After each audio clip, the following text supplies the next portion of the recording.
Welcome back to the Talking Reality podcast.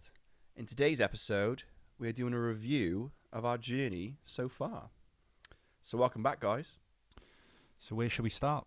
Where should we start? I think a great place to start is audio. The mics. The mic on the mic. So obviously we started, didn't we? And we bought these microphones off Amazon, didn't we? And they weren't great, were they? Let's be honest. Well, we thought we basically thought we were going to set everything up ourselves, going to get some dodgy cameras. Luckily, we got Gaz in, who saved the day, and also taught us a thing or two about audio. Because to start off with, we were just like sitting like quite far away from the mics, weren't we? And the audio was terrible. I think you don't realise until you actually film something, or you know, if you work in media or you work alongside people, you just wouldn't get it. Because do you work in media? I was asked that in work actually by that Mike. He asked if you work in media. Yeah, because he saw the podcast. Really? Yeah. Jesus Christ, man. So I might have told him I worked for the BBC. But he did buy it. Well, he bought it. He bought it. But yeah, you don't realise, like, and we know this from our guests as well. They come on here and they sit all the way back. Yeah, they're just relaxing, man. And they can't hear. Like, they think the mic's doing all the work. But yeah, they don't realise that Gaz can't hear us back there. Yeah. But yeah, it's quite like a naive thing. But I think when you see people on YouTube doing it, it just looks easy, doesn't it? Yeah. So you just think, oh, I'll buy these mics. You know, mics are mics, and then we'll go from there. But yeah, that's been a big learning curve for us. So we were just lucky that you made some money on Tesla and were able to get these decent mics for us. Shout out Elon. Elon sorted you out, baby. He has. He's doing it again as well. Oh, you're making money now, are you? No, it's gone up, but you know, it's pending. Yeah. So that was difficult though at the start, wasn't it? Because I got a lot of feedback from people that the visuals are good. Yeah. Sometimes, man, it sounds like it's very amateur. Yeah. There was one particular episode. It might have been on the Zoltan one. Yeah. Was you sitting here? Yeah, you was. There. Yeah. Oh, yeah. My audio was awful. Your audio was going up and down, and with you got a silly laugh. So when that happens, it's just. Yeah, that's just people are turning off, aren't they? Yeah, they are. Yeah. Yeah, but that's to be fair though. Like for any like budding podcasters out there or YouTubers, I think that's one thing to really note. If you've got crap audio, people just aren't going to listen. You know, the content could be great, but the actual audio is poor. I've noticed myself, if I turn on a podcast and someone's audio is poor, or it sounds like they're in a storm or something. Yeah, I'm just like, I ain't listen to that. Yeah, anyone out there who wants to do a podcast, definitely invest in the audio because it's a game changer. 100%, man. Mm-hmm. Camera angles. Wow. You're in the favoured seat today, aren't you? The throne. Why is that the favoured seat? Well, to be honest, it's comfortable. Like when you're sat there. It's comfortable. Well, it's comfortable. Look at Gaz. He knows that's not the crack. What is it then? You know why you sit there? Well, it's comfortable, man. And you haven't got. I can sit looking at me. I'm relaxed. Well, you're sat there quite rigid. Like, mate, you've sat here. You know what damage does to your back. That's why we fight each other to sit here. It's not. He sits here because he wants maximum on the biceps that haven't changed since 2002, and we've already been through this in episode 1. So check that out as well. That is why you sit there, isn't it? Why are you lying to people, man? Like this behaviour's got to stop. All right, let me sit there then. What? We're not changing mid-podcast. We can. We do what we want, man. No, you're in your seat, right? I'm happy with everything. Right, see, it's because of the angles. All right, there's a bit of truth in that, but you're the same same as well. Now I know I'm not shy to admit that. I like sitting here because I look big. You know, I look big in that position. Sorry? You look big, do you? What's that here? Yes. Do you look big there? Look, it doesn't matter. I look big on my Instagram, and I look big on in that seat. Well, we know Instagram's fake, so it doesn't matter, man. What's the real life? People don't live in real life, man. All right. Well, according to Instagram and it's only going to get worse when he sits. The episodes where he sits here, Mike's big. One thing we've learnt on our YouTube journey so far is difficulty with thumbnails. Yeah, they're a nightmare because people have different opinions on them, don't they? Big time, man. Like, we've had some advice of people who are doing very well with their thumbnails. But then, you look at the people who are doing well with their podcasts, like Stephen Bartlett and people like that. And again, his thumbnails are sick, man. Yeah, they're good, but they're very different to other people's, aren't they? Like Mr. Beast. Mr. Beast are like. But I think one of the reasons for that is that they're two different types of content. Like Mr. Beast's content, like he just released a video, isn't he? Would you swim with the shark for $100,000? Yeah, I did see that. Yeah. Yeah, and like the videos, like the thumbnails, completely different to what you'd see on like a Stephen Bartlett podcast. Do you know what I mean? Yeah, yeah. But I think that's one thing we're finding it difficult to find continuity in that sense. Like if you go on our YouTube at the moment, it's kind of all over the shop. Well, it's conflicting, isn't it? Because the episodes that we're doing, there's some quite serious topics, so you can't really have like a jokey thumbnail. Because it's just conflicting. And then we're dropping your Hinge escapades. Yeah. Did we take that one down? It was temporarily down, I think, wasn't it? Okay. I think one of the things for us as a new podcast, if you haven't got huge funds to pump into it, it's difficult to promote yourself. I mean, I think my followers must have seen me chatting smack on this podcast about 4,000 times a week. And do you know what? I'm pretty sure, when you can just like mute someone on Instagram? I think about 80% of them have muted me. Yeah, they're flicking through your 6 slides on your story, and they're just like, not this guy again. It's like you've gone to a festival. Yeah, it's very, very repetitive. Yeah. Yeah, I think. But I appreciate everyone who does watch and engage. Yeah, shout out to the loyal ones. Well, how many months have we been doing it? We started in November, wasn't it? November, yeah. But to be fair, I actually think we've done well in a short period of time. Not to like blow our own trumpets, but with the time that we've got to put into it, it's been difficult, isn't it? I think that's a good point you said there about the time. People underestimate how long it takes to obviously film, plan, and get a guest on, and then trying to fit it around our schedules. So yeah, like if you're working full time and you're doing uni as well, it can be very challenging to get a schedule that suits everyone. Exactly. And I think when you're looking from the outside into a podcast, you don't see all that stuff. You just go, oh, they've uploaded another one. Do you know what I mean? And yeah, it just looks like you're sat there having a chat and it's easy work. Yeah, it does. It does look easy. Yeah, but the reality is the little cogs in our brain going like 1,000,000 miles an hour, aren't they? Well, they have to, yeah. Yeah. It's difficult though, man. And like we're saying about time, Jesus, the amount of time I spend messaging people, asking them to come on. Because we're new. Obviously people aren't jumping at the chance to come on. Some people might, but we're like 3 months in, so I've been left on red about 500 times probably. That's not exaggerating. And the rest. I'm messaging people, hey, do you want to come on a podcast? Yeah, man, that sounds great. What's it about? Don't know why I did the accent, but then I'm giving some details, and I'm firing out these amazing like explanations of what it's about, and then it just says scene. Well, I think one of the challenges of people coming on here is they want to talk about their sort of expertise, which involves their job typically. Yeah, and it's a great idea to begin with, right? And they're really keen because they've got some great ideas, and then they think, oh, but what about if there's repercussions are coming on here and saying it? Yeah, that's and then they think, man. oh, is it going to affect my job? Is it going to affect relationships with people?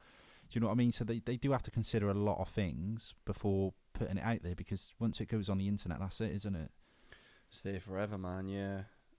Apart from that Hinge one, which was taken down for a few weeks, but more often than not, it's there forever, isn't it? It is, yeah. Anyway, so let's actually talk guests and episodes. What was your favourite? Well, it's really hard to say that, isn't it? All right. Because I've loved all our guests. Truthfully, I've loved all our episodes, and I'm so thankful for everyone who's come on and helped us so far. But truthfully, if I've had to answer that question, I would have to say Zolt's episode. I think because I had an emotional connection with that episode, more so than any other episode. Yeah. And I found I truthfully found Zolt's story really inspiring. And I know a lot of other people did. I got some really positive feedback on a one-to-one level from Zolt's episode. I just think his story is a really inspiring one, and it's so relatable. So yeah, that would have to be my favorite episode.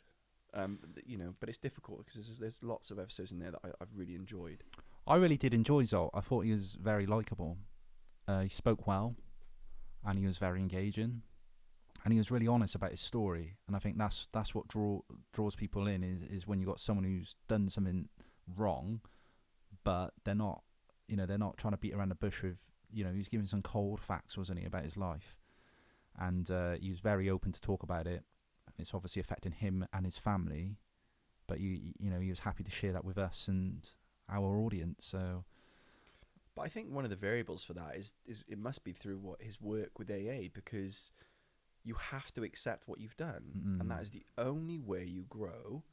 And but that's the only way to recover from an addiction, man. Isn't it? But I think a lot of times people would come on a podcast, and there's going to be elements of anxiety and worry, like, oh, I don't want to say something to offend somebody. I don't want to say something that's going to affect me in my workplace. Yeah. Whereas with Zolt, he was just kind of upfront and like, do you know what? That's my story. Take it or leave it. I truthfully am trying to do a good thing in the world now, and I think he's a great person. Well, his story is really emotive, wasn't it? And it affects a lot of people out there. So I think that's another reason why a lot of people were drawn to that particular episode. So that one did all right with the views, didn't it? So far, yeah. I mean, they're all growing. I loved Fran's episode. Yeah, Fran's was an interesting story, and the level of success that she's had coming from the circumstances she was in was quite inspiring. Yeah, I love how she spoke about her mental health as well, and yeah, she was open about that as well, wasn't she? Yeah, and I think that's really helpful for especially women in an environment which is, like I said in the episode, quite predominantly dominated by men. So yeah, I think she was her story was very inspirational, and I think that's really what we want to go. Like, that was the goal, wasn't it? We said in that first episode that we want to inspire people through other people's success. Just provide a platform to share these stories, and I think Fran's story is definitely one that people can relate to. Well, we're in a world where like seeing is believing, isn't it? And sometimes if you're going through something, you're going to feel isolated, and you're going to feel like, why is this happening to me? And you can have that attitude of, the sort of blame game. But the sad thing is, there are people out there that are in these circumstances to no fault of their own. But you can either be trapped there, or you can use it as fuel to get you out of there. And I feel like Fran's story had elements of that, which can potentially inspire people onto a similar path. That's similar to Geffin's episode, just about your mindset. I thought that episode gave away some really good points, and I love what Geffin's doing. Yeah, you're right, man. I think the difficult thing is getting those stories out there. It's like, because the difficult thing with our content obviously is long form, isn't it? And we found engagement can be, it's difficult to keep people for the full 40 minutes. Yeah. If we, that's the problem with the audience is growing, right? And I think so people can miss some of the real golden moments. That's in these right. episodes. Yeah. So I think that's one thing we're working on now, aren't we? We're trying to develop some short form content to get those golden moments out of that long form content. Yeah, because I think if you can be drawn into something like a snippet of something, whether it be through TikTok or an Insta story or Twitter, whatever platform, you might think, okay, well that relates to me, so let's find out what the rest of it was about, because this could actually benefit me. And I think that's the challenge, isn't it? Is getting people, drawing people in, and it's like when we had the TikTokers on here with Sean and Kat Keenan, they both said with TikTok you get like a 3 second, 6 second window to engage people and draw them in. And with YouTube Shorts has now arrived, it looks like the future is short. It's like as humans, our memory span is just getting, our attention span is just getting shorter and shorter. So people are drawn to the swipe.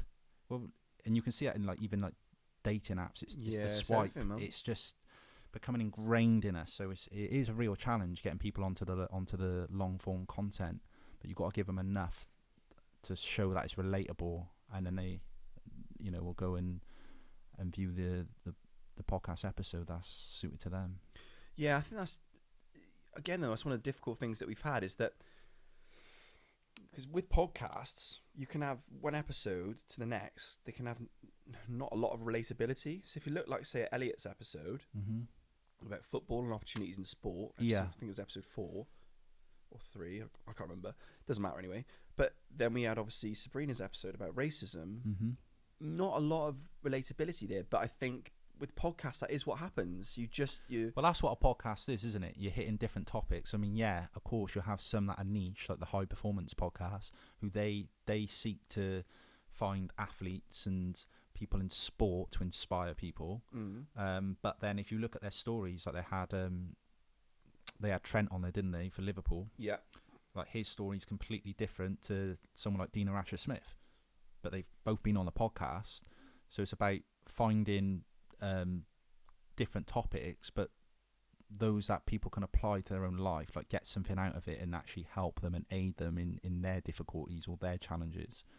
But it's like, I think one of the difficulties that I found when looking at it is like with Elliot's episode, like the target audience with that would be predominantly young people that are looking to have a career in sport, predominantly football. And I would say young people's attention span is probably going to be a bit shorter than someone who's a bit older. And that's why they're more drawn to like entertainment and the sort of TikTok sort of platforms. I've definitely seen that whilst working in a school. They're just like they're on one thing. They flat out on it, are they? Yeah. TikTok, Christ, they just fire through it, man. Yeah. And the sad thing is, if somebody actually sat there and listened to Elliot's story, they may not give up on their dream of like working in football. Yeah. And that's I suppose that's our challenge now, is trying to get these stories out there, actually tell the stories, because sometimes a long podcast people don't really engage with it. No. You're gonna get like loyal people who do sit and watch it. I think we've got about 4 at the moment. But that's growing. You're laughing for, man. Is that the 3 people in this room and then Drakey or someone like that? Or? No, it's me. Drakey thinks it. No, it's me, you, Gaz, and Diesel. All right, okay. Yeah, Diesel's the dog, man. We never really mentioned Diesel, have we? He's snuck in a few episodes. He comes in and out, but... And I've got to be honest, right? For anyone who's going to film a podcast... His tail's appeared in a few episodes. Well, anyone who's trying to film a podcast, if you've got a dog, especially a staffy, you can't film... Invest in a walker, basically. I'll tell you one episode which I really enjoyed. The Christmas one. Even though I did get mugged off. Thanks for the editing over that, Gaz. But yeah, I did really enjoy that episode. And I also found out that I'm even more of a lightweight than I thought I was. Because after that episode... Camera doesn't lie, man. Well, after that episode, I was pretty drunk, wasn't I? I only had 4 cans. 4 cans deep. Yeah. It's all over the shop. Yeah, that was embarrassing, man. There's a lesson learned, though, wasn't it? Yeah. Don't get too fucked up when you do a podcast, basically. Yeah, well, the thing is, though, you watch True Geordie and he's sinking these Stellas. He's a big boy, though, isn't he? So am I. I don't think Gaz can make you look any wider, man. Gaz, can you widen... His camera's got limits, man. Like, you look at Jamie's story, man, where he's like, well, the honest poet, where he's like just chasing his dream. And I think, he's not where he wants to be yet, but he's on the path. He's achieved a lot. Mm-hmm. And I think you don't need to be a musician to be inspired by that. No. Anybody, just that element where he just keeps going. You keep trying. There's no barrier that will stop you. But again, it's like people want to hear those stories, but they want it in short form. That's why, like, the big YouTubers, all their videos are like short as possible. Yeah, but YouTube is although there are podcasters that use YouTube as their main platform, YouTubers and podcasters, they are kind of appealing to different people sometimes, aren't they? Like the structure of their videos is going to be different. Like the Diary of a CEO, like his videos are still pretty long, aren't they? What are they, 40 minutes, sometimes an hour? Yeah, his are getting longer, man. Yeah, so it's, I don't know, man. Is it a different audience? I just think what's been proven to me, that you watching that the Diary of a CEO podcast, is that people like self-help will never get as much engagement as the whole car crash psychology thing. Yeah. Like I think we mentioned it in the Geffins episode, but like that episode with Matt Hancock, it's got way more views than any of the others in the amount of time it's been out. Because of the controversy.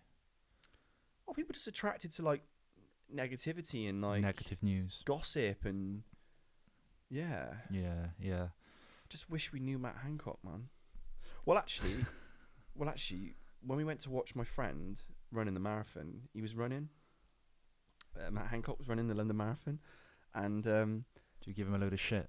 Well, I didn't, but Jesus Christ, this guy, man, what was he shouting? He goes, "Hancock, you're a wanker." He's just shouting. That's brilliant. He's just shouting at him, man. Didn't someone egg him as well? No, I think. Or am I adding extras? Why are you adding extras? I don't know, man. Again? No, it's the Prescott guy. Sorry, that's. I'd have to say probably one of my other favourites was Roni. Yeah, that was interesting. Something that affects many people, or most people. Well, we've all got a relationship with mental. We've all got mental health. Yeah. So. But what I meant by that is like some people like haven't been sectioned, so I think it would take, to be sectioned or to know someone who's been sectioned for most people to take an interest in it, because it's something people would take for granted, wouldn't it? Like they wouldn't understand there's mental health lawyers out there fighting for the most vulnerable people in our society. Oh, they absolutely are, man. They absolutely are. I think what Roni does, I worked with her for a short period of time, and she really cares about people, man. She just goes the extra mile, and the people. Yeah, you could tell that she gave off that sort of compassionate aura, didn't she? Well, to be fair, I got credit where credit's due. When she showed up, didn't she, for the podcast? She bought this massive book, all this stuff written out. Oh, she was equipped. Yeah, she was more planned than we were. Yeah, I was like sat there like, Jesus. We're not the most planned people, though. Speak for yourself. But yeah, the only planning you do is sitting in that seat to get the angles. Absolutely, man. I'm testing it. When you boys aren't here, I put my phone on a little tripod by there. I don't think he's lying, guys.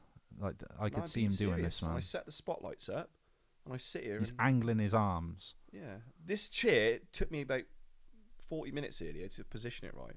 Obviously not. I moved it just before you came.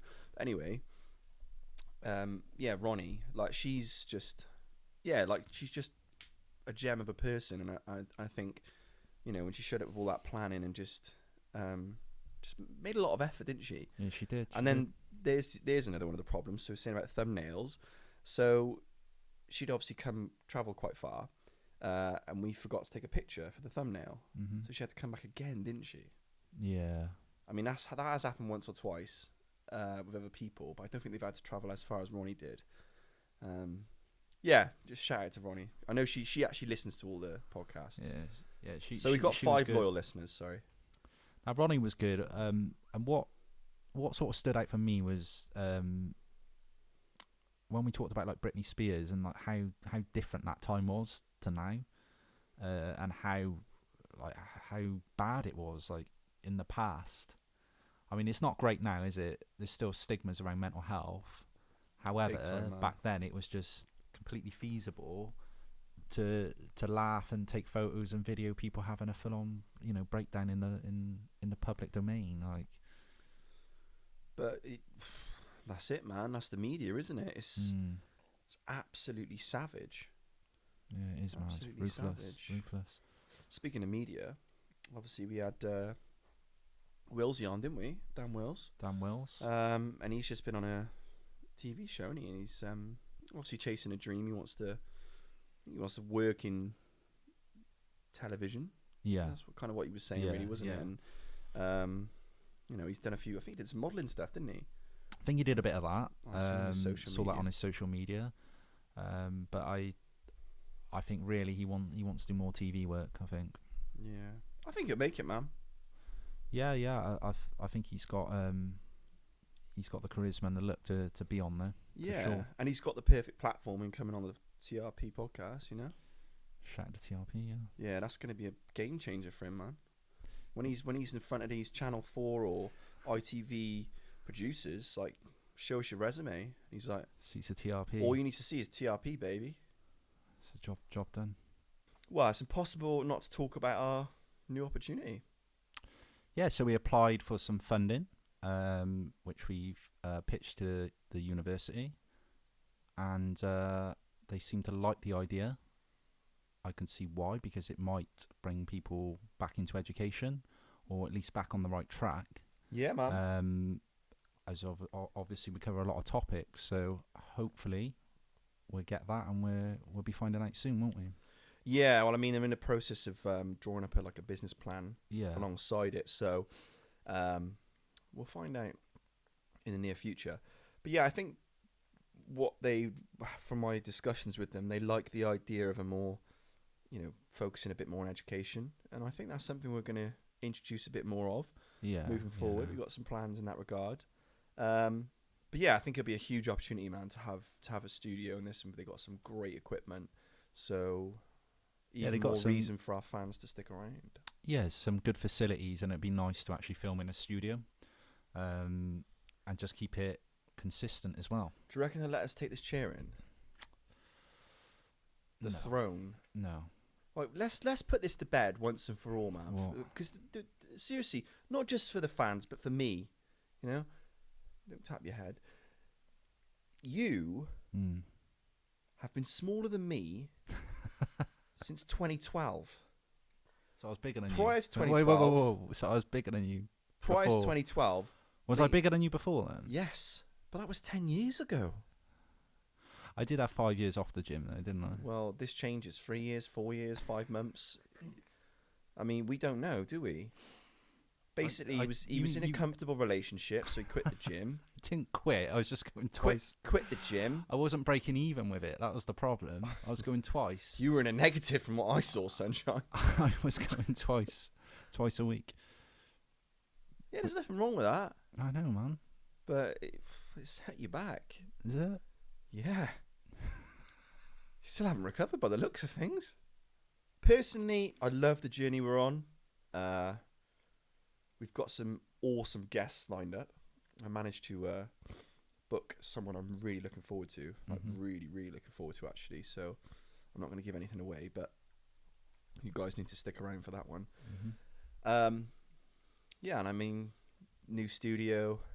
I mean, we're finishing uni for the year soon. We're gonna have so much more free time. I think things are gonna. And that's the key ingredient, man, is time.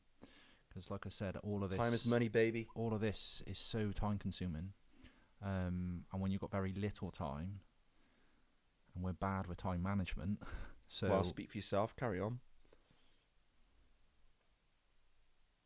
Yeah, everyone who knows me knows. Yeah, moving on. Management, okay.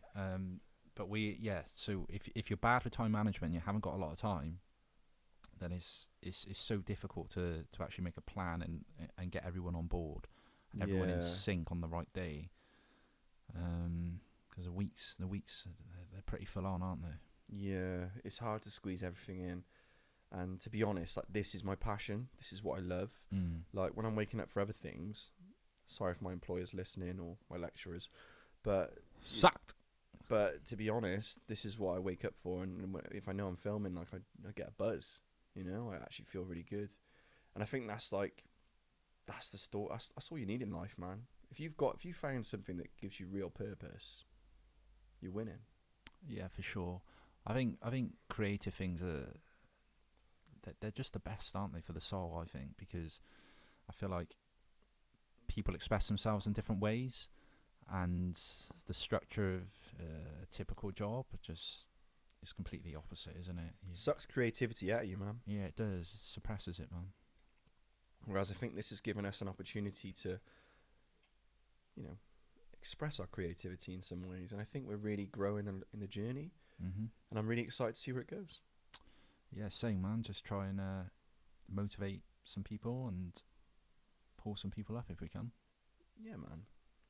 That's my dream, is to help pull some people out of the difficult places we've been in ourselves. Yeah. So we know what it's like. And some of our guests, well, all of our guests actually, can definitely help in that process. Yeah, it's just getting the right dates, isn't it? That's the hard thing. It's booking people in. Mm-hmm. But yeah, we're on the right journey. Things are looking positive, and I'm feeling real pumped for it. Your arms aren't, but oh, mate, are we just gonna go around? You walked into that though. Did he not walk into that, guys? He did, didn't he? Yeah, I did walk into that one. Setting yourself Why up, did I use the man. word pumped? Pissing in the wind, bro. Yeah, honestly, I think this is gonna go places, man. Yeah. I think the way we should finish is who is in the next year. Let's say who in the next year would be your dream guest, and be realistic. Like we're not going to get the Queen on. Harry Akins. Harry Akins. Well, we have been in contact with Harry Akins. We have been in contact with Harry Akins. Yeah. But he would be great. He would be a great guest. Yeah, I'd love to have him on, man. He released a really sick reel today, actually. But yeah, he's doing a lot of media, isn't he? At the moment? Yeah, he is. And the guy's like built like a Spartan, isn't he? He is. He's a hell of a physique. We met him at Body Power, didn't we? And I think. Yeah, he's a really nice guy, man. Really, really like bubbly guy. Yeah, it's really like just a nice bloke. Positive energy. Yeah, that's what he's got. He's really smiley, isn't he? Reeks of it, man. Yeah, positive he's got real energy. positive energy, man. You can just feel that. So I think he'd be great on the podcast. Yeah, he would. He would be good. What about you? Who would you like to get on? Who would I like to get on? You've caught me here. Even though I asked the question, I didn't think about the answer. What an idiot. I think I'd like to get somebody. Carol Vorderman. Sorry, I was just trying to help you out, man. But we ain't gonna get a celebrity. The thing is, you stole my answer. Because, well, I was the one who messaged Harry Akins. I was the one who spotted him at Body Power. Yeah, you wouldn't have known who he was, man. Yeah, I would. Nah, you wouldn't. You wouldn't have known who he was. To be fair, I'd love to get like a really. You're blind as a bat, bro. You wouldn't have seen him. I tell you, I'd love to get on, and like, I suppose it is very optimistic. But I'd love to get Eddie Hall on, because I think all the things he's done and the life he's lived, he's still a young man, and like obviously he had his boxing fight the other day, didn't he? And he didn't do too well. Jesus Christ! The channel didn't do too well. The production didn't do too well, but yeah, it's still buffering, isn't it? Is that too optimistic? He went on True Geordie's podcast when he wasn't huge. That's the thing, man. It's who you know and who you know can like link you up. That is a big deal, because the True Geordie, I think if he didn't have that Northern connection, I don't think Eddie would have bothered with him. All right. Well, have you got anything else to add on the review? Just gonna look forward to our next guest. Who is our next guest? Stay tuned. There it is. Ladies and gents, that's been the review of the Talking Reality podcast so far. We hope you enjoyed. If you could give us a like, a subscribe, and a follow, it would be hugely appreciated. And we'll see you next time on the Talking Reality podcast. Thanks, guys. Thank you.